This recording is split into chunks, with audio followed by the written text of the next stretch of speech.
Doop doop doop doop doop doop doop doop doop. Da-da-da-da-dun, dun, dun, dun, dun, da-da-da-dun, dun, dun, da-da-da-da-dun. I know you guys like the heavy shit, so. All right then. Welcome to Hit or Miss. I'm Night Strike, as always. Thank Smeggy for the his musical stylings. Uh, I'll introduce my panel tonight. I'll probably send a couple more links out to see if we can get some more people in here. But Polecat, how you doing? Oh, I'm not as drunk yet as I'd care to be. I wish I was drunk. Sean, what's up? Gorilla Lives Matter. You know what? Black rifles matter. That's all I care about. And saving the best for last, Smeggy42. What's up, Smeggy?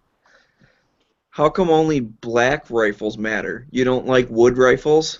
Oh. Oh, you got me there. Wood rifles matter too. All rifles matter. Okay. You better be careful. I'm gonna start blowing a whistle into the microphone and no platform when you all for talking like that. All right. What were we talking about? What are we going to talk about? We're winging it tonight. I had a topic. I wanted to talk about stuff, but then then Smeggy was like, no, let's not do that. So. You can talk about whatever you want. I'm just being pessimistic and grumpy. All right. Well, I guess I will talk about it. You know how Never Enough Ammo, Matt, has been going on about the whole libertarian, vote for Gary Johnson or whoever the libertarian elected or frontrunner is. The problem is, it's Gary Johnson, and you know how I've said before that I don't believe Gary Johnson swings one way or the other. I don't think he's a great proponent for gun rights or rights in general. He's just running under a ticket just to get elected. That's how I felt about it. And, well, the other day, he proved me right, because apparently Austin Peterson gave him a flintlock pistol as a good gesture and a good show of faith. And then after that whole event happened, apparently Jerry Johnson was seen throwing it away in a dumpster. So, okay, all right. So here's what I think, all right?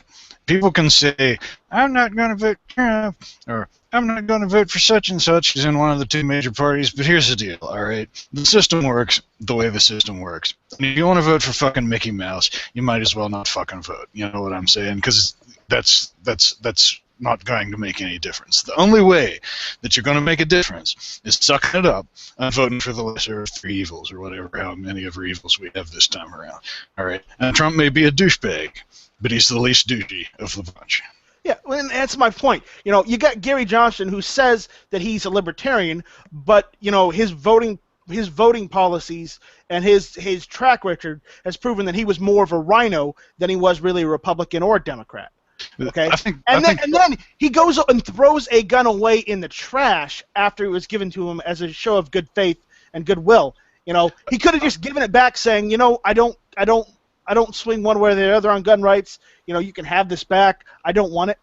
But no, he goes and throws it away. He basically, unlike Hillary, who is saying she's going to ban everything and whatnot, and throw all our gun rights away. Gary Johnson is one of the few people that will actually just go and throw all our guns away. See, Trump is a shitheel, but a vote for not Trump is a vote for Hillary. Exactly.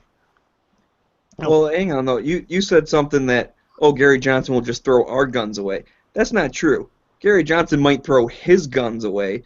I do still have faith that he's not going to take shit from us. I don't believe he will. If he does that, that proves without a shadow of a doubt that he doesn't care about your gun rights, or even his gun rights. No, it doesn't. No, it proves he doesn't care about guns, and that could be true. That probably is true. I've heard him talk before. I don't think he's necessarily a gun guy. That doesn't mean because he doesn't like guns or because he threw away a gun that he's going to come take ours. I still believe that he is what he says he is as far as protecting rights and smaller government and all the other libertarian things. I don't. So I don't I agree believe that's a dick move. I'm not defending him on that. I hadn't seen that until you brought it up. But it just happened. Just like it was just posted this morning.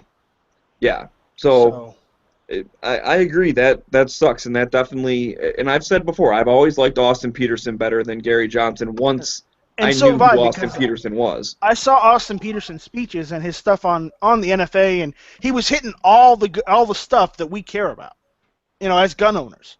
Right. Well, And he's actually a gun guy. I looked at his Instagram, like that first debate. I happened to, look him up or whatever. And if you scroll like way back, even before he was running for president and everything, mhm. he's showing like the new AR that he built and all this stuff. Like he is a gun dude. He could probably hang out on gun channels. In fact, that'd be awesome if we could get him on here. Special guest, hit or miss. I may see if he would be down for that, but I'm gonna see if I can find his email. It's got to be public record or something because he ran for office. he Give it a try. Shit.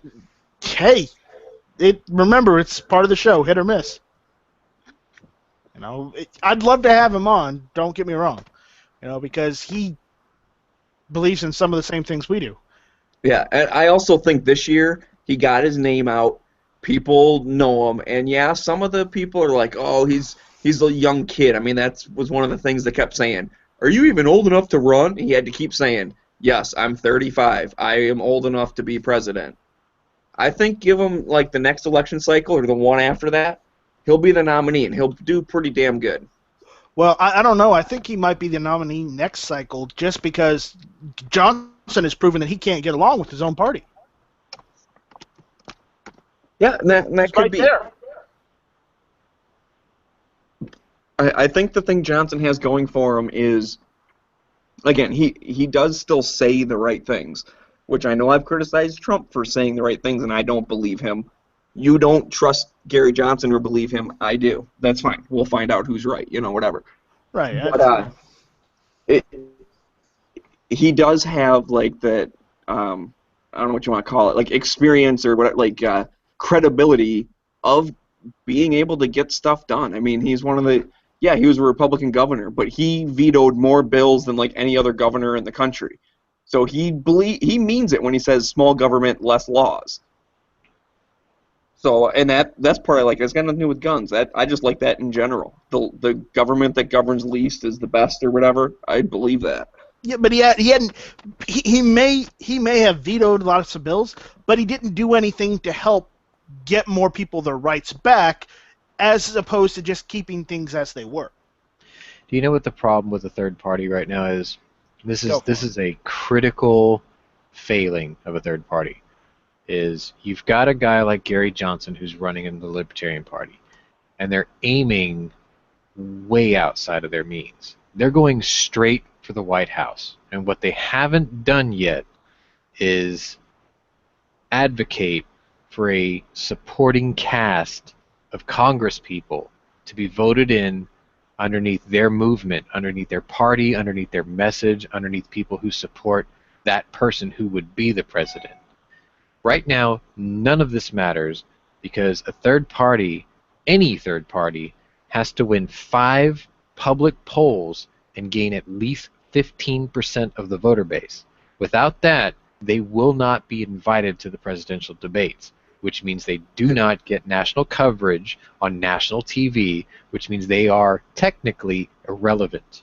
No matter how many people claim to support them, the problem is no matter how many people support them, the Libertarian Party is on a 50-state ballot. We get that. I've known that for years. But the thing is if you're not on 5 polls with 15% of the vote, you don't get to be invited to the presidential debates, which means you can be on 50-state ballot, but you get no airtime, which means you are inept. And until you get on that national stage, on the television stations you may not like, you are irrelevant. And they are not trying to be relevant. They're not talking about, I'm running for president of the United States. I need your help in getting these people into Congress with me to support my cause to make this a better country. They're not doing that. How many libertarians are in Congress right now? Can you name one? That's a good point, definitely. And I would encourage people, Even, okay, let's say you're doing the anti-Hillary vote, that's fine. Maybe on the lower and local levels, look at other people. Just because you're going anti-Hillary doesn't mean you have to go straight Republican ticket. You can still vote for other people. I think that once the Republican establishment finishes burning to the ground in a blaze of non-glory, like the Libertarian Party will co-opt the Republican Party, like they've been tracked to for a long time. Well, and you kind of saw when the Tea Party became a thing. I mean, it's not a separate party, but it became like a movement or a name or whatever. That had roots in libertarian thinking, at least half of it, and that was the small government part. That was, but the thing is they were dismantled by the media. They were discredited and dismantled by the media. And if we're very, very lucky, Trump will dismantle the media, and then there will be he does. Did you hear about his press conference today? Oh no, I haven't. He called them all. He literally called them scumbags to their face. He was like, "You guys are scumbags." And the one guy who was like, "I think you have a media bias," he goes, "I've seen you on TV. You're a real special one." He was like, "Anything you have to tell me," he was like, "I could care less about." That's what I like about Trump. He will take a punch and give it back to you 10 times as hard. He wasn't my first choice, but you got to respect a guy who's that fighty. Well, that's the thing. That's the thing I believe that we've lost, in choosing our presidents. He has backbone. Granted, he might have a bit too much backbone, but the issue is, thing. Well, maybe. But the thing is, our past couple presidents, George W. Bush, don't hate George W. just because he was a C student, but he had backbone. Not a lot, but he had some. Okay, Clinton had none back. He had no backbone. Obama doesn't have any backbone. Okay. The great capitulator, you don't say. Yeah, I don't say, right. Reagan had a lot of backbone, but he had some fuck ups too, but he had a lot of charisma to cover it up though. Yeah. But another good point, Carter didn't have any fucking backbone. Okay? No, that's why he's rated one of the worst presidents in history. No, that's Obama now. He's getting there. Obama has surpassed Carter. Just flat out. But that's my point. If you look, most of the Republicans have always had, strong backbone when it comes to leading the country, and the Democrats, for lack of the better word, have been fucking pussies. And I hate to use that terminology, but the problem is it fits them down to a T. We haven't had a good Democratic president since Roosevelt. JFK. Now, you know what? I used to say that too. I used to say that FDR was the last I can see it on great JFK. Democratic president. The problem is JFK wasn't bad. He had his own controversies, though. He was. I'll concede on JFK. Pig, but the thing is he did ask the one question that liberals don't seem to want to answer anymore. Ask not what your country can do for you, but what you can do for your country. No Democrat has said that since. They're like, no, vote for us. We're going to give you free shit. Yeah, ask what your country can give you. That's we their don't new do slogan. these things because they're easy. We do these things because they are hard. We want to challenge the American people to be better. Who says that today? I want to make America great again. How does that not sound any different? It's the same fucking message. Well, I give Trump the benefit of the doubt. I'm sure he won't do any worse than any of the other do worse than this president. So I'm pretty worried that Trump's going to turn out to be an authoritarian dick. But, he's the only choice we've got. So I made myself drink the Kool-Aid. I keep telling myself that just like we got Reagan out of Carter, we're going to get the next Reagan out of Obama, and Trump will end up being an awesome president, even though he's a little dubious right now. So, yeah, Kool-Aid, man. Drink the Kool-Aid and wear the Adidas essay. Well, it's not even the Kool-Aid, Yeah, Trump is, he's a little overbearing. I'll give you that. But he has backbone. He might come off as a bit bullish, but the fact is, look at our country right now. We're we're not crumbling, but we're not doing great either. We do kind of Dude, need something. You can draw so many parallels between the shit that happened to the Roman Empire before it fell and what's going on in the United States nowadays. It's not even funny. I'm not saying that. You're not wrong there, but go ahead and give Standing a link if he wants one. No, but I sent it to him twice. But let's give Trump at least the benefit of the doubt. I mean, I'll give him 4 years. Give him 4 years at least. If he doesn't do anything, vote Then for I'll someone take else. over. Fucking A. You know how I feel about that. I'll take over. Well, Matt, if you, Sean, sorry, if you take over, please repeal the NFA.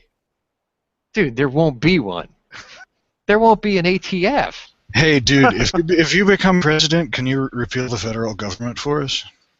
Well, I would be that federal government, wouldn't I? Well, I don't like that. Now you're sounding kind of authoritarian as well. I was just about to say I'm going to vote for you, but now I don't know if I don't want a king. What's the name of that guy in Star Wars who ended up being the Sith Lord or whatever? Palpatine. You can tell I'm starting to finally watch that shit, right? Yeah. Yeah. Palpatine. I'm not going to be that guy, okay? Okay. As long as you're not Palpatine, we're good. Yeah, That was hair. Obama. Obama Will was you be technically Boba the Fett? Palpatine. I'll vote for you if you're Boba Fett. I'm only at episode 3, just so you know. He hadn't gotten there yet. But, okay, I'm still not fascinated by the geekery of it all, but it's a cool story, I guess. Yeah. Anyways, so we went and we basically ran that into the ground. So, come November 3rd, everyone, you decide who you're going to vote for. Just don't vote for Hillary because she's going to take your guns away. We all know this.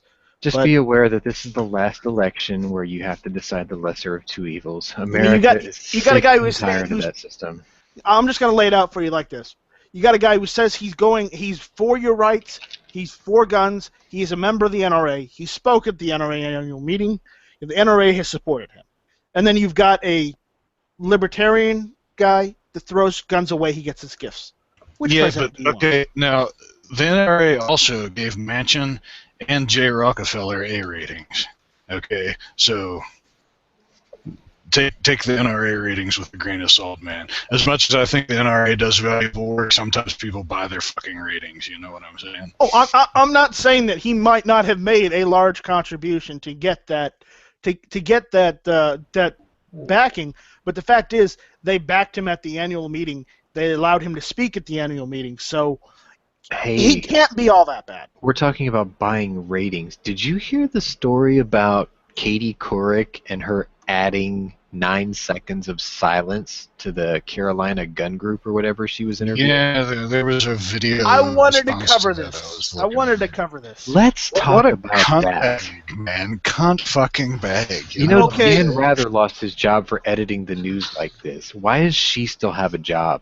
Because apparently she was hired by Yahoo News to do this.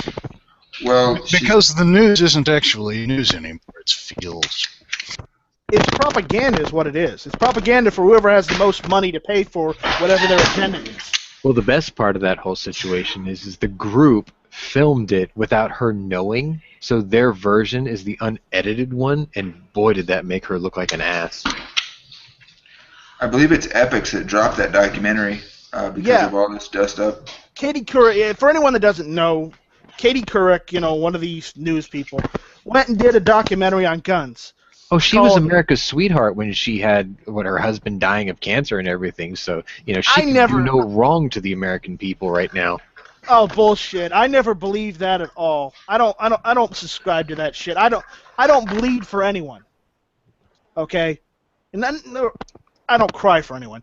But the issue is she made a documentary and she was supposed to be, you would expect the news to be impartial and to cover all sides. They made a big deal about how unbiased it was supposed to be. Yes, that's the Journalism thing. died in 2008. Yeah, that's the point. They made a whole spiel about how unbiased it was. When it came time to editing the film, the documentary, to push out there, they all prescribed just to one side, and that wasn't the pro-gun side. No, Are she you deliberately edited surprised? it to make them look like they didn't know what they were talking about or they didn't have the answers. Whereas their unedited video, there was an answer within 1 second of her asking the question, and she wasn't answered by one person, she was answered by two people on the panel. But yet, they edited the film with 9 seconds of silence and dramatic music of them looking clueless, which was actually footage taken during a commercial break when they were all just kind of waiting for their cue to start up again. See, what I want to know is how many people are registered with the NRA right now? Why are not every one of those people writing to Yahoo to demand that she gets fired for skewing the news in such a heinous way and tarnishing the image of journalism? I'd go as far as to say that journalism died in 2011, even though most people say that it died in 2008. I'll say it died in 2011, the day Andy Rooney died, because he was the last motherfucker out there that just told it like it was. Exactly. But it was just ridiculous. I didn't watch the documentary. I saw a couple. You don't have to. The Clips facts here and are there. out there. What needs to happen is people need to get off their couch or get off their keyboard or get on their keyboard and demand Yahoo holds her accountable. Because the less people do something about it, the more they get away with it. There's a reason why journalism has died. We have let it die. There's a reason why everything is a gotcha or a hit piece, because the American viewing public lets it be one. You don't call them out on it like Trump does, for instance. Then they're going to keep doing it to find out how far they can get away with it. You don't draw the line, they're going to keep crossing it. You need to demand she gets her job taken away. Otherwise, people like her will continue to keep doing this crap. Yeah, and she did come out and say, "Oh well, that edit was my fault, and I worked with the editor, and blah blah blah." So like, she straight up admitted like, "Oh yeah, I totally fucked that up." Yeah, And I but that think that, people that are doesn't like, make it better. It's right, after the that's what I'm fact, saying. People after are it like, "Oh, aired, and after the court of public opinion have already decided that she was the winner. You see, right." you can deny it afterwards, but after 60 or 70 million people viewed it, they've already decided. They don't care what she said after because they don't watch that. They don't watch the after. You never go into a newspaper and read the redactions and the corrections. How many people have actually done that? Zero. They read the story, they've already made their opinion.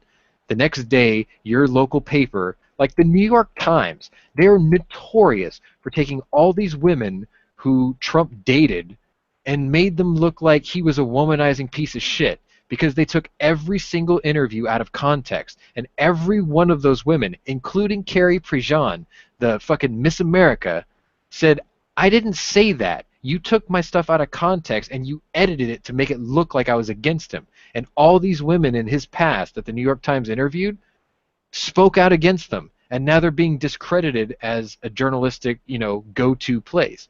But the thing is after all the people read the smear campaign, they were done with the story. They moved on to cats playing pianos. They don't give a shit. They don't have no attention span whatsoever. And they've already judged everything. It's too late to do damage control once you've already been judged. So the New York Times got away with it. And guess what? They're going to do it again. And they're going to get away with it again because no one calls them out on it. No one puts a stop to it. I think Katie Couric actually doubled down on it first, and then once she was like caught red-handed, then she actually admitted it. She tried to back away from it at first or resist it. Yeah, it's the typical liberal playbook. Denial of reality, and then, oh, well, it's not as serious as it was. And then after it's way too late and everyone's already moved on to the next story, then they admit it when there's like 5 readers. They're going to get away with it as long as we let them. As long as everybody lets them. Well, their job is to sell Tide and Toyota ads. It's not to tell us the truth. That's why we have to seek the truth ourselves and demand a higher level of journalism and not just infoism or whatever, infotainment. Yeah. I hate sounding like a Fox watching Hannity supporter, but he nailed it. He was like, journalism isn't what it used to be. And the funny thing is, he's a journalist, and he's calling out his own industry. He's like, this is ridiculous, and we shouldn't stand for this ever again. And yet, he's part of it. You know, he's one of those people who's putting his neck out because they can always pull the plug on him at any time. They're like, hey, you're attacking the hand that feeds you. And he's like, well, yeah, but the thing is they need to know this. You know, we're not all like that. Yeah, they all do it though. I mean, not Hannity himself or any particular, news personality, but at some level they're all guilty of it. And I guess that's kind of the world we live in. Is their job is to sell ad space, not tell us the truth. And if you really want to know who's driving the news and why they're showing us what they're showing us, talk to the people that pay for those ads, because I guarantee you they know more about the people that watch the news than the people broadcasting the news.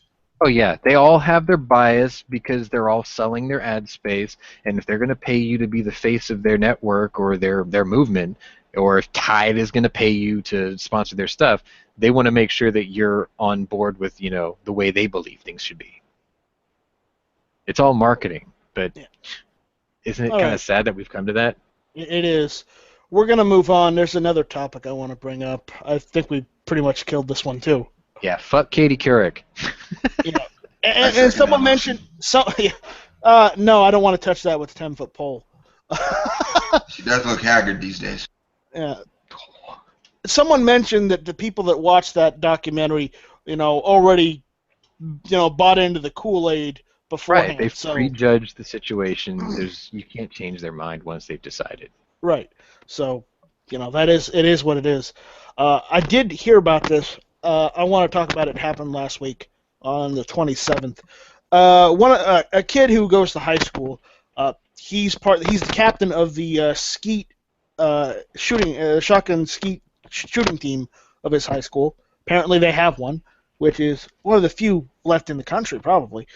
But he got an NRA T-shirt for Christmas, so he wore that to school, and he was suspended from school over wearing an NRA T-shirt because he refused to wear it inside out so you couldn't see the message. That's code issues. You're ready for me to sound like a crazy, like ultra-religious person or some shit. You ready for this shit? Here it comes, here it comes, here. Okay, public school is bullshit because it's like a liberal indoctrination camp. I shouldn't say liberal because colleges are for sure. Actual classical liberalism is a-okay with me. It's a progressive indoctrination camp. Like, it took me years. It took me years to get over the shit that I was quote-unquote programmed with in public school. You know what I'm saying? And if I ever find a woman that can put up with my shit and have some kids, they are not going to fucking public school, man. There aren't any private schools around here, so I will get with the community of homeschoolers and homeschool my kids because I'm not going to ruin them like that. Fuck public school, man. Fuck well, it. You got to bring your kids to Texas, man. That's all you got to do. Well, that's all you got to do. Well, there is a silver line to this. Apparently, it caused a lot of controversy, and apparently they apologized, and I guess after the fact. That's the whole mantra of tonight's discussion. Apologies and corrections are happening after the fact when it's too late. It should be nipped in the bud before it's too late. Right. Everything needs to be preemptively stopped. You stop the misinformation before they can get away with it. We're going to be like, you're not getting away with this. We're calling you out on it. You cannot, win the court of a public opinion with misinformation. You cannot do that anymore. I don't care how much money you're getting paid by Tide or Target or Skittles or whoever, You have to be held accountable. It's called journalistic integrity. It's something that's been missing in this country for at least 40 years. Well, this is more on, this situation is more on the fact that it's not journalistic integrity. It's respecting one's First Amendment right on the Second Amendment. Okay, because it was an NRA T-shirt. All it had was the NRA logo. The thing with that is, now you're touching on states' rights. That's the problem. Because what you've got is you have a school district enforcing a dress code about something, quote, controversial. I'm not agreeing with it. I'm not disagreeing with it. But This isn't a federal thing here. This is a school or a city or a county district dress code. That's a different thing entirely. Oh, You but take dude, that at your county level. If that kid had worn a shirt with fucking Chavez on it or something like that, nothing would have been said. True. It's not the that's hot true. button topic. That's So- right. But I get what you're saying. It's just the thing is we can't federalize this because as There soon as you was no dress federalize code an in issue, school. then the That's federal the- government can intervene. This is a state or a county or a city issue. You take it at that level first and you nip it in the bud. You don't let the federal government get involved. This is something G-Webs would jump all over angrily. He'd be like, no, it needs to be smaller government. And he would be right in this case because what a school is doing is not federally mandated. This is the exact same thing about the transgender bathroom thing. My lieutenant governor of Texas is sending letters to every school district in Texas, and he was like, whatever Obama said, ignore it. He's sending letters to all of them. He was like, this is our state's right. I don't care what he says you have to do, you don't have to do it. He's telling them that. And this is the same thing about dress code. You don't have to agree with it, but you have to fight it at the appropriate level. Because as soon as you make it federal, then they get involved. And if they get involved, it's blanket. It's going to screw everybody. Well, that's kind of the point too. Is we need to fight it at the local level because that's where we can win. Because we can be a lot more effective and a lot more efficient at that level. And this isn't the first kid that this has happened to. No, this isn't. This has happened a few times. And he was in Michigan, correct, Knight? I don't remember what I linked in the side chat there. If you guys can find out where it was exactly. I just saw it. If it was Michigan, Smeggy would know. He'd be all over this. And there is a pretty big trap and skeet scholastic foundation that was started in Minnesota and has made its way across most of the Midwest. And it's quite a movement there. So if this gets Michigan. out, if this gets out in that area, they're already a strong community of parents and kids that are involved in this sport, just like this kid was. They can get behind this and start to affect change at a local level, like Sean was saying. You know what would be sweet? If, like, more people that didn't have kids in school, like, volunteered to, like, coach skeet teams and shit at the little local high schools and stuff like That that. is not what I expected you to say. I thought you were going to say, would it do be that really sometime. cool is if people who don't have kids would quit trying to make decisions for people who do. Well, that too. That works too. You know, but no, the one of the big problems is though that school districts are like addicted to like state and federal money though.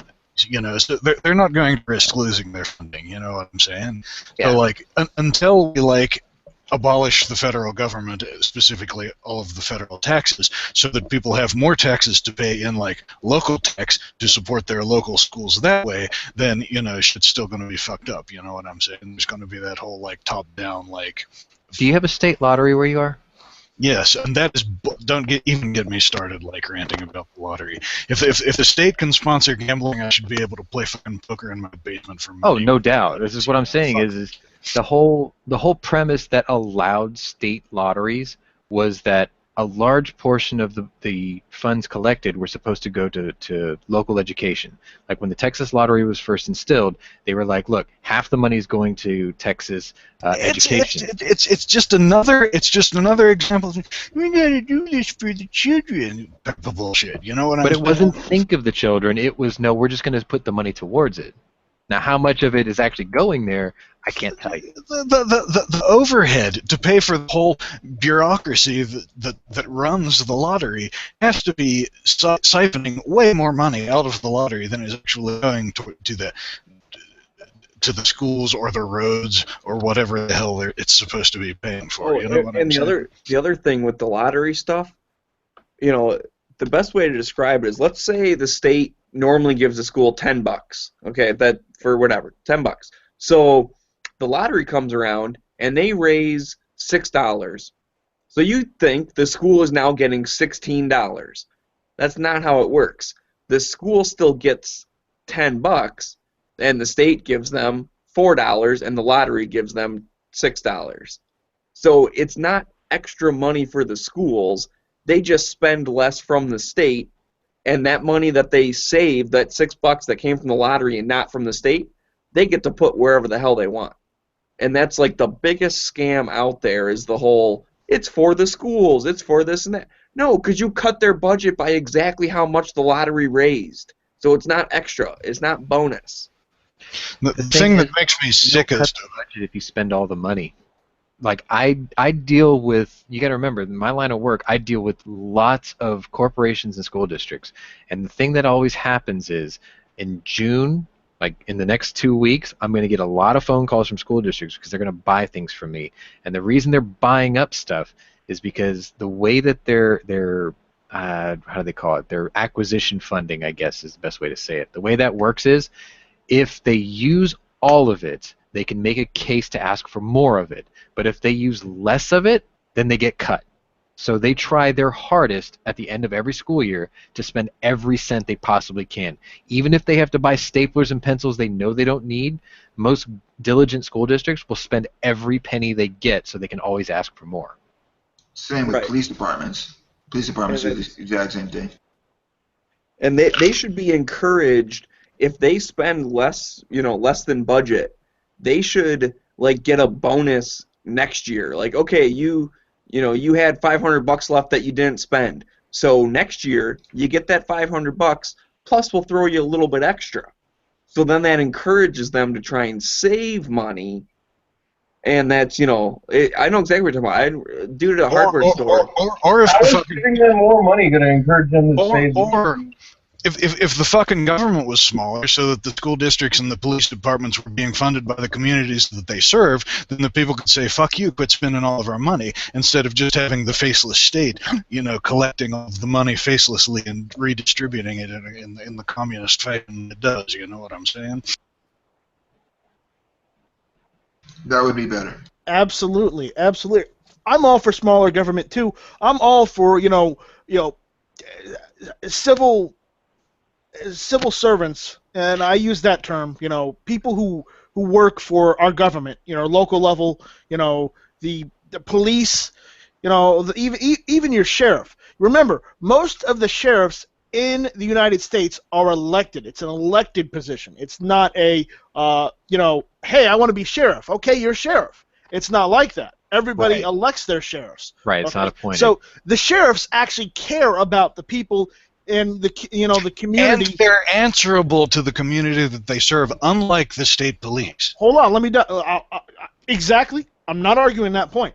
But the sheriffs actually take an active part in community functions, in the community, so that people know who the sheriff is, so they know who people are that are part of their that area. makes sense in smaller towns. In my area, it's not quite the same. In my area, yes, they claim to be part of the bigger picture, but it's usually because they're trying to move up past that, like a state circuit judge, or they're trying to be like railroad commissioner or something like that. They see being a sheriff as a stepping stone to a higher office. Now, in a smaller city, I can completely agree with that. Like in Fort Bend County, my smaller county next to my major city, yeah, those guys are a little bit more involved. They got a hard job to do. They try to be more community-oriented. But The city/town I live in is the not county nearly as seat much. here. So the sheriff is actually just right across the street from my back property that has, that's in the county. Across the street, the sheriff is building his new the new headquarters or whatever. They're building a new headquarters right across the street. So eventually, once they do actually start breaking ground, they're going to come over to where I'm at shooting on my own land and say, hey, what you doing? I'm shooting on county land. I think they're on to you, Knight. They may be on to me. Oh, knows. But Yeah, they built a brand new outpost just to deal with you. I know. I feel so special. Domestic tourist. Because outposts are cheaper than drones. Right? Right. But that's the point. You've seen how. I'm not going to say that all police are brutal and there's a lot of brutality with police, but it happens more often, okay? It does happen more That's often. because you white. If you wash some of the grease off, you would be white too. You people just hate me because I'm black. But, the police as a whole, they don't believe in, the rights of, law-abiding citizens. They don't give a damn about law-abiding citizens. They don't have They time don't- for that. They don't care about, about whether the law is right or not. They don't care about upholding the law. You know, remember, the old police motto was to protect and serve, to uphold the law. No. Around here, it's in God we trust, or at Well, least yeah. that's the controversial part of it. Well, that's the So- controversial part. But that was supposed to be the old universal thing for police, Sure. to uphold the law and to serve and protect. You know, that was universal for all over the United States. But somewhere down the line, probably somewhere during the mid '80s, I'm going to say, it changed to, we're just going to bust people and let the courts settle it. We don't care anymore. Well, And- I think it also depends on the size of your district, how many cops are in a given department. There's still, I deal with police a lot for my job, and individually, most police officers are good people trying to do a job, and they don't want to screw anybody over. There are some dicks. There are some people that want to be dicks, and that basically were picked on or whatever, and get a little bit of power and want to abuse it. But I think that a lot of it also depends on how big the department is. If you live in a city of 2 million like I do, they don't have time to sort through and make personal relationships with everybody. But if you live in a small town, you'll get that a lot more where, hey, Joe, go home. I'm not going to arrest you tonight. I know you had a hard one. Get out of here. You know what I mean? The problem is the cops now don't care. They just figure, it's part of my quota. I don't care. Big cities are made up of many, many smaller communities, though. And if we were to change things a little bit so that those communities could be, self-governing and self-policing, like was intended, before cities got fucking enormous like they are today, then I think that we could get back to the way things are supposed to be, even though the population is so much larger now than it was. I think you're right there. Like in Las Vegas, right? There's the Las Vegas Metropolitan Police Department that deal with Las Vegas, Paradise, like 3 little sub-cities of Las Vegas, and there's North Las Vegas Police Department in Henderson, right? Well, I have friends that live in North Las Vegas that are Henderson police. So they drive, 45 minutes or whatever to work to patrol a neighborhood that they don't live in. So that community connection is lost a lot quicker in a big city. Whereas I know police in my home state of Oklahoma, they grew up in that little town of, a few thousand, and they know everybody, and they're a lot more likely to care, as Night Strike called it. I wouldn't say they're a lot more likely, but they're a lot more likely to have a personal relationship, not more likely to care. Well, it's not really personal, but a relationship. It's more of they're more likely to give someone the benefit of the doubt. Yeah, because they have a personal connection. They're part of the community instead of somebody from the outside. I mean, I'm not saying that everybody should be all xenophobic and shit like that, but I mean, like, the people that are governing and policing a community should be part of that fucking community. Otherwise, something's really broken, Exactly. And Well, that's it what works I'm saying, better too. that way. It works better that way for sure. But, time and time again, you hear about all this. Fix your mic. Can you hear me? It's crackling real bad. How about now? That's good. Okay. But time and time again, you hear about how there's this brutality, and it just makes me think that this is how far we've fallen as a country. But, Knight, have you looked into the actual data on police brutality and police shootings over the last 40 years? It's way down, bro. That's a false narrative. You can look at. It's more prevalent because of social media. Everybody having a phone on their camera and stuff. Yeah, they're just regurgitating the same news 10,000 times more than usual. Well, if you look You at used air quotes when you said news, right? Well, if you look at shootings in New York, I believe one of the years in the 70s, I read a study about this recently. I think it was 1972. There were 276 people shot by the police, and I think somewhere around 30 of them were killed. Last year, there were less than 30 instances in New York City where the cops actually used their gun, and like 3 or 4 people were killed. Don't quote me on those exact numbers, but the decrease in police shootings was down by like 1,000%, and deaths were down like 300%. You know what I mean? So the actual numbers are lower than they would have you believe, and it's more of an exposure to what's actually happening than it's happening more. We're just seeing it more often because we have a higher rate of exposure to what's going on. Police brutality and police violence, let's call it, or just violent interaction between police and civilians has gone way down over the last 40 years. Right. So, for anyone that does check out Hit or Miss after the fact, or down the line, if you're a law enforcement individual, if you work in law enforcement, or if you're working for the local police department or whatnot, do us a favor and try to just uphold the law and to serve and protect, because that's what the basis of being a police officer used to mean in this country, and we need to bring some of that back. Hey, Knight, it's still here. It's still here. It's just there are, what is there, like one in like 10,000, one cop every 10 or 20,000 citizens. Yeah, it's close to 20,000. Those guys are overloaded. They're getting this. They got the stress of their job, the stress of their families, because law enforcement and firemen and all that, they have an extremely high divorce rate, and now they're getting the stress of all the political correct bullshit going on out there. But we can make that better though by being a self-policing society. That's why we're all supposed to be armed, decent citizens, because we can police ourselves. You know what I'm saying? No, the cops the cops only have to intervene when shit gets really bad. But that's just the thing. You're not allowed to do a citizen's arrest anymore. This is more of a reason why we should all be armed. This is one of the reasons that the Second Amendment is so important. Is because of the population bill. And it goes back to the saying, an armed society is a light society. To protect ourselves. Right. I don't know where you live, dude, but everybody around here is armed, and we all give each other shit, and we're not polite at all. So San Bernardino, California. I live in San Bernardino, California. San Bernardino, California. Yes, the home of the famous December 2nd shooting, and well, one of the most dangerous cities in the United States. And so I can agree that the Second Amendment would be, like, having the Second Amendment be just fully embraced here in California would be beautiful.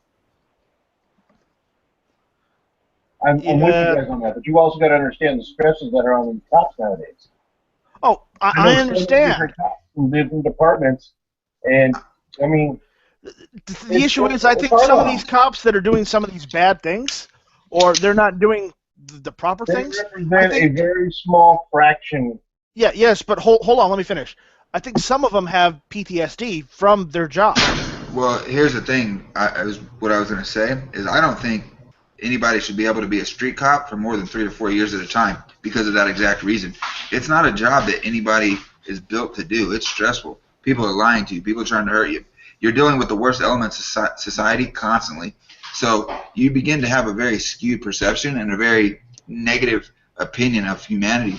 I think that's one of those jobs. It's almost like a combat tour for a soldier where you shouldn't be able to do it for too long because it stresses people out and they do get PTSD. I know a lot of their own version of the 1,000-yard stare, so to speak. Yep. I wouldn't go 4 years. I would say 10 to 12 years. Well, the thing in HPD, cops are generally, by the time they hit 10 to 12 years, they've either already gone off the deep end or they're just solid, or they're solid where they're at. So, I mean, what are you going to do, start retiring all these cops after 4 years? Well, no, because the thing is, like in HPD, part of the requirements of being a cop in Houston is you have to do mandatory, I think it's 2 years of beat cop work. So I think what you're saying is you should only have to deal with so much. You only have to deal with 2 years here, and then you get to choose, the police equivalent of an MOS, where you can change what you want to do as long as there's a position open. Problem lies in if there's no position open, you're stuck as a beat cop until one opens. And how much can you mentally and physically take until that position opens is something that they haven't addressed yet. Like, not every position in every police department will let you be mounted police, for instance. Houston has a mounted police. We have a huge equestrian center, and all the cops' horses are there. But not everyone gets to have that. Not everyone gets to be the high-speed pursuit guy. Not everyone gets to be the drug enforcement agency guy. Everyone has to start off as a beat cop, and until a position opens up where you want to be, you may be stuck in that job for 6, 7, 8 years. And how much can you take until that position opens? And I wouldn't say like make them retire. I would almost put them on like a rotation, like they're almost like in Houston where it's like 2 years of beat cop and then you get a choice. Maybe you do 3 years as a beat cop and then you have a counterpart that's administrative, and you guys rotate every 3 years. You know what I mean? So you get a break from it. Then you come up with the problem of having to do at least like double the size of your department. Well, no, because you did right. You actually come up with. If you got all your beat cops out there, and they work for 3 years, and then they go into freaking the administration side, who's going to take their place? It's going to have to be the other admin cops. People that were sitting The in the other administrative. admin cops are going to have to go out there and become the beat cops. Right. Exactly. So everybody has to be The bare minimum, what I'm saying here, is that they do 3 years on the streets and then 3 years behind a desk. 3 years on the streets, 3 years behind the desk, or until they hit their 20 or 30 or whatever it is. Okay, so you literally would have to double the size of your force. No, because the people that you're sending out into the streets were sitting in the admin seats are getting filled by the people that were in the streets. What you would actually have to do is make sure you'd have to quit hiring all those fat people that sit behind the desk and don't do anything. You'd have to make sure that both sides of the force were capable of going out on the street and were cross-trained in both areas. So what you would actually double is the training standard. You would have to double the size of the force. What you're doing is exactly what I just said. The cops that work the beat for 3 years, they go work admin for 3 years, and they go back out onto the beat. The guys who work admin for 3 years go out onto the beat, and then go back to admin, and they rotate through until they hit their retirement. How many people do you think are actually in the admin positions in departments? It's like 10%. If I were a horse cop, I'd want to rig up some kind of trebuchet on the back of the saddle so it would catch the horse turds, and then I could like launch them at the people I was chasing. Oh, yeah. The thing about rotating a beat cop after 3 years into a desk job is the guy who was at the desk job for 3 years. Think of it like professional boxing, okay? Most boxers, they suck if they haven't been in the ring after 6 months between fights. Your professional boxers fight 2 to 3 fights a year. If you get a beat cop who's been in a cushy desk job for 3 years, and then you put him back in a car in a dangerous neighborhood, Chicago for instance, the odds of his survival back into that situation is extremely low because they have ring rust. Yeah. If we abolish the welfare state, I imagine that a lot of those, communities that are like, what's the word I'm looking for to not sound like a douchebag? A lot of those communities that are addicted to the welfare state and therefore have high crime, if we abolished the welfare state, then a lot of that shit would probably go away, and we wouldn't have nearly the PTSD happening to the cops and shit. Maybe the thing is if certain municipalities got rid of their welfare state, it wouldn't get rid of it. It would just relocate it to another place to make another problem somewhere else.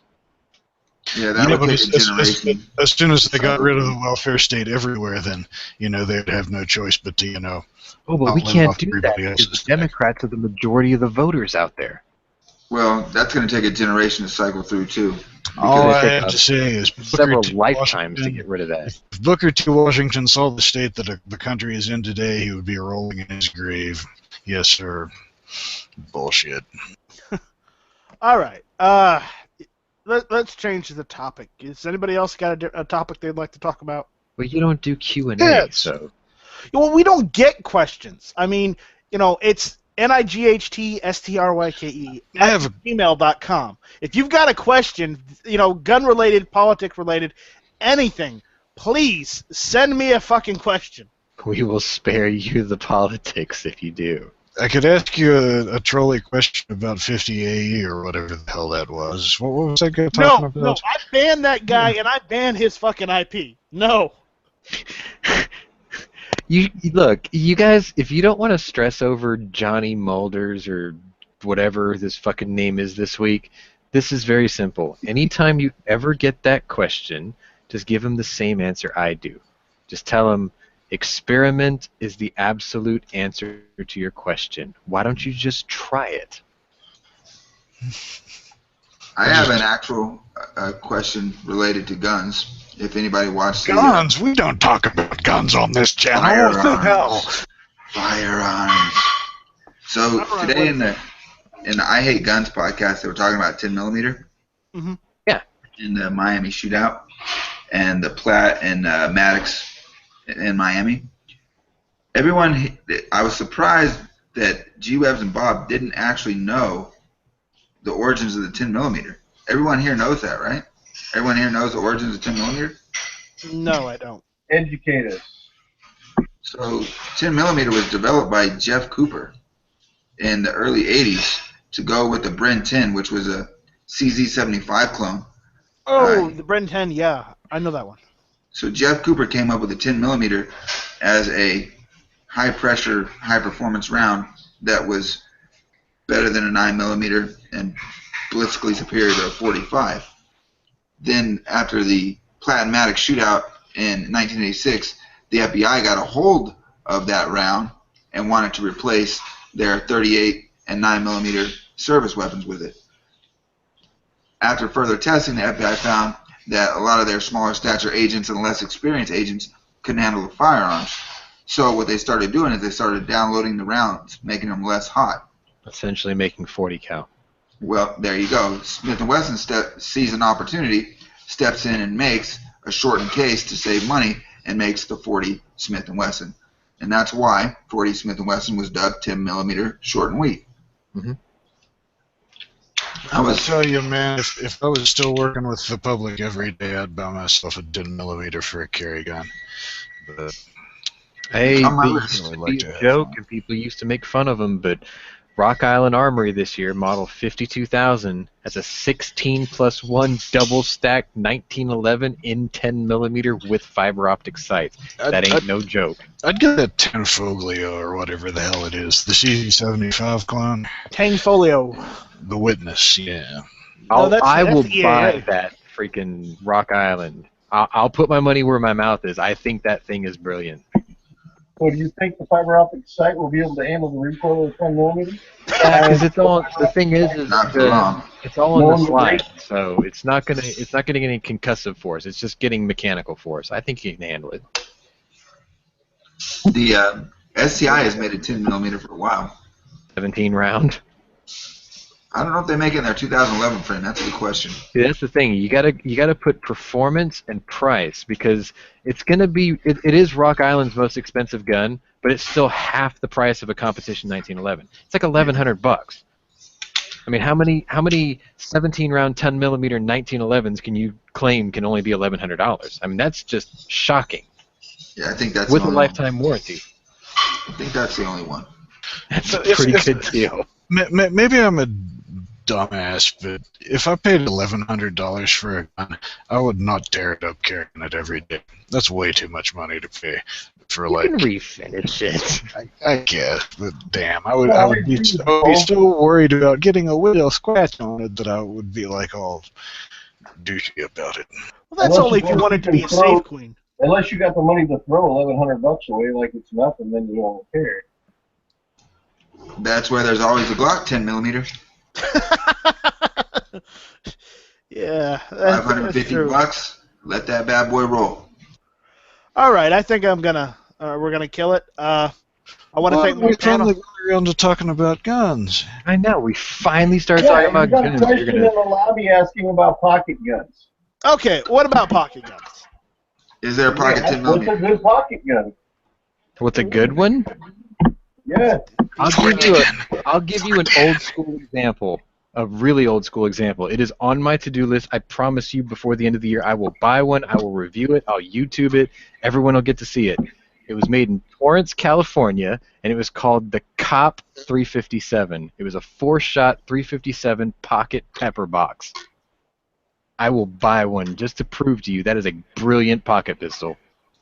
G-Rebs has a couple of them, doesn't he? Yeah, He's I definitely played with them before. He knew I about like them. the Ruger LCP. I'm not particularly a Ruger fan, but I'm partial to the LCP. I'm probably Why not the once I LC do go and get my LC9? carry license, I'm You're going to go Ruger, and get one. Ruger makes good guns. No, not say night, man. Oh, sorry. You got to go with the LC9. It's basically the same size as the LCP, but it's a 9mm instead of 380. Okay, well there we go. I'll go one up. I'll get an LC9.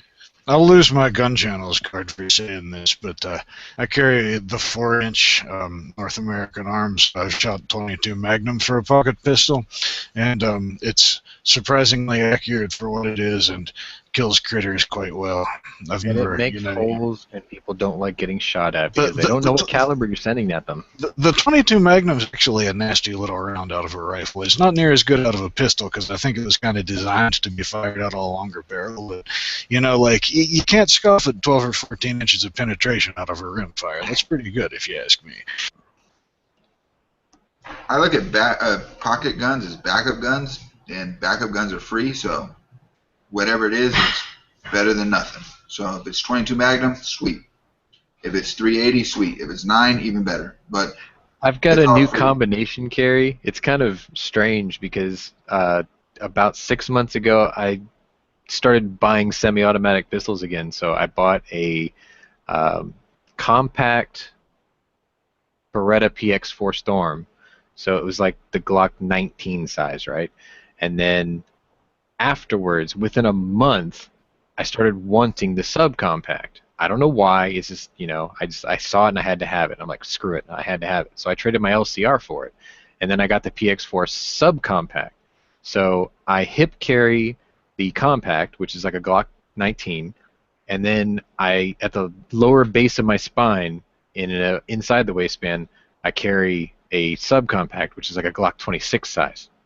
So at any given time, I'm carrying 32 rounds of 9mm. I think Dr. Gno, or however you pronounce his name, he carries a Scorpion N410, doesn't he? 2 of them.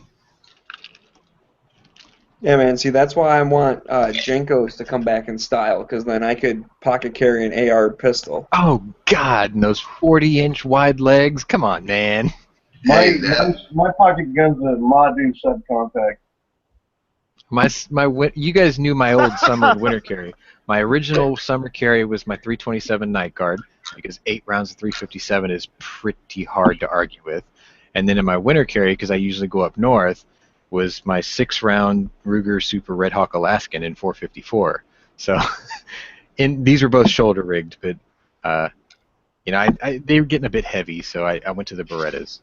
I carry my giant revolvers inside the waistband right in front of my crotch so the ladies think I'm more well-endowed than I really am. Aha! Yeah, you can't shoot your dick off if the barrel's lower than it. You can't shoot your dick off if your dick's too small to shoot off, too. Ah. Oh boy. All right. Is there any other questions? I don't know. I'll look in the lobby really quick. Oh, there's a statement here that the 10mm was actually developed by Whit Collins, who took it to Cooper for his endorsement as a solution to Cooper's request for a 200 grain round at 1,000 feet per second. It was originally called the 40 G&A, Guns and Ammo. That was from Dr. No. And then, let's see.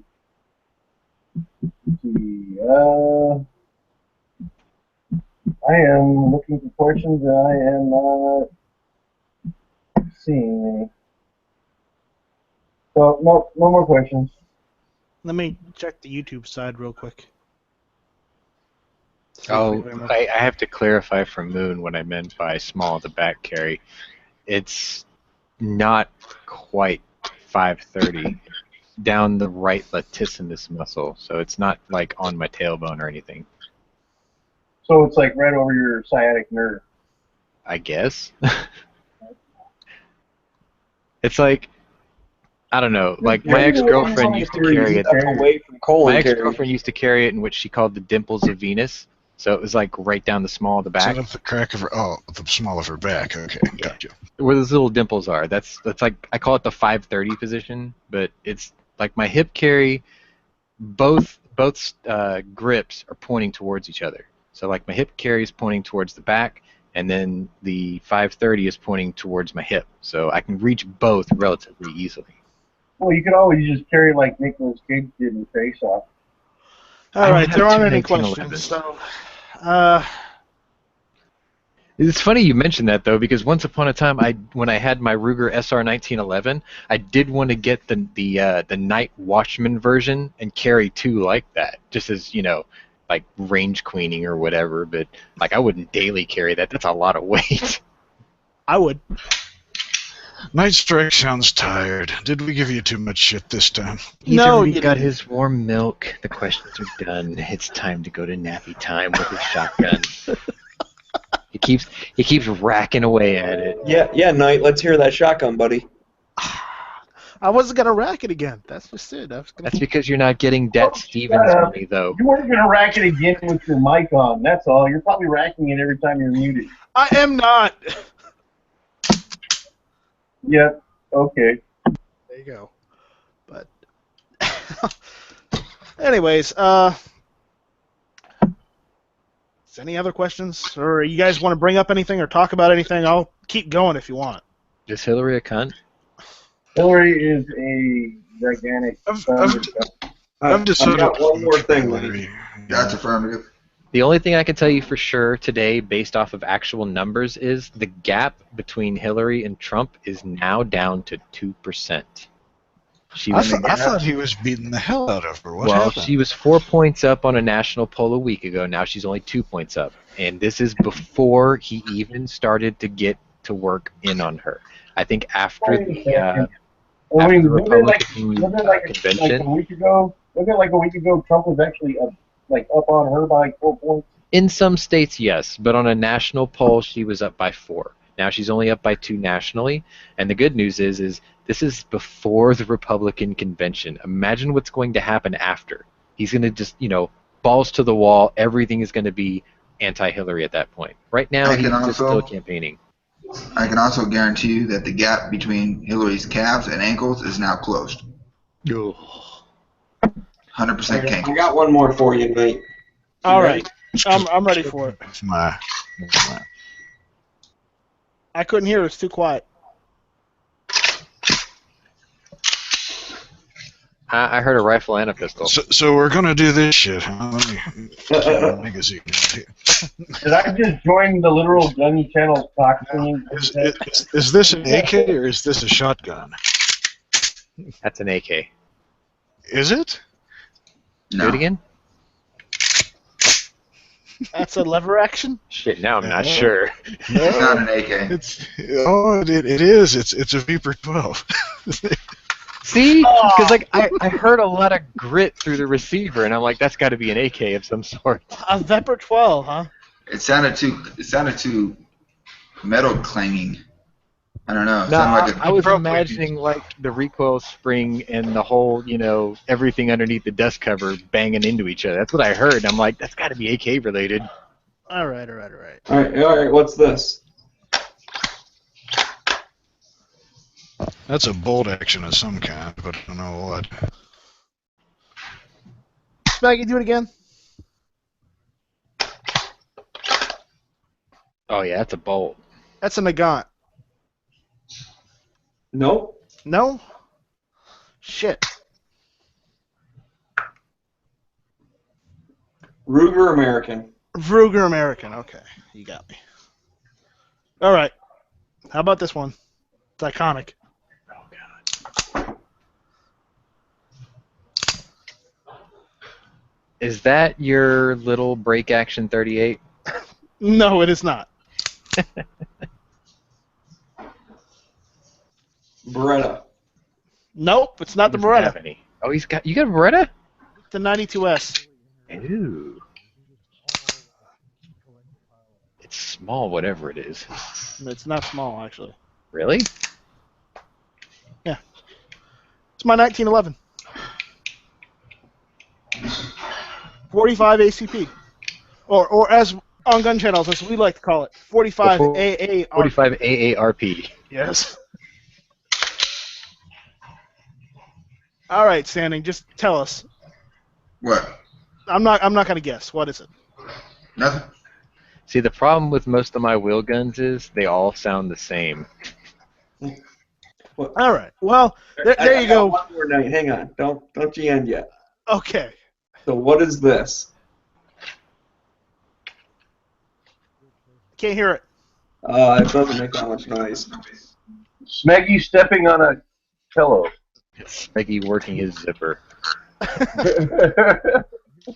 No, it was my bayonet.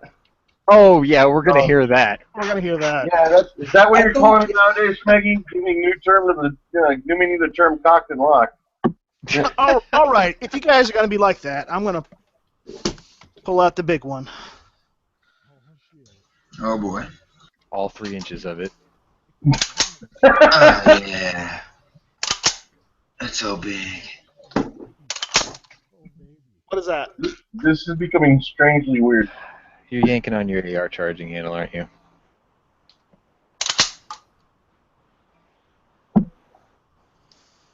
One more time. It's not an AR. Well, you didn't finish building your AK, right? No.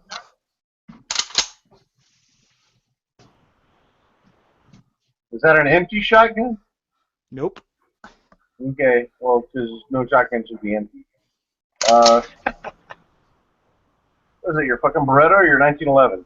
Nope. That's my SKS. Your SKS. Oh. Just because I don't have an AK doesn't mean I don't have a rifle in 7.62 by 39. Except for we all know that SKS is like all fucked up. Yeah. You're not Oh, supposed yeah, to it's tell broken, people isn't it? that. Well, not broken. It's just it doesn't shoot straight. Well, that's properly. broken. But anyways, all right. That's it. I think I'm gonna kill it now that we've had our fun with guns. Terrible. What's that? Not, Smeggy is banging pots and pans now. Yes. That's your Play what? dinner, isn't it? My campfire popcorn maker. Yeah, see, you're making dinner now. That's cheating. On that note, let's kill it. Yeah. On that note, we're gonna kill it. I want to thank my panelists, Heavy B. thanks for having me. Sorry I got here a little. I was listening in the car on the way home, but I didn't think you guys wanted to hear the win. Yeah. Check out my show, Friday Night Psychs, this Friday. Polecat. Bueller. Thanks for showing up, Polecat. He's silently protesting. Yes. He said he was voting for Hillary. Oh, I had my microphone muted. Sorry. I Yeah. wonder how long I've been saying shit. I thought you guys were ignoring me because I stunk or something. Damn. Yeah. Thanks for having me, man. Yeah, no problem. Anytime. Bye. What the Sean? fuck was that? Somebody step on a cat? Sean, thanks for showing up and Thanks giving for us your having view. me. Smeggy, What's up? thanks for showing up.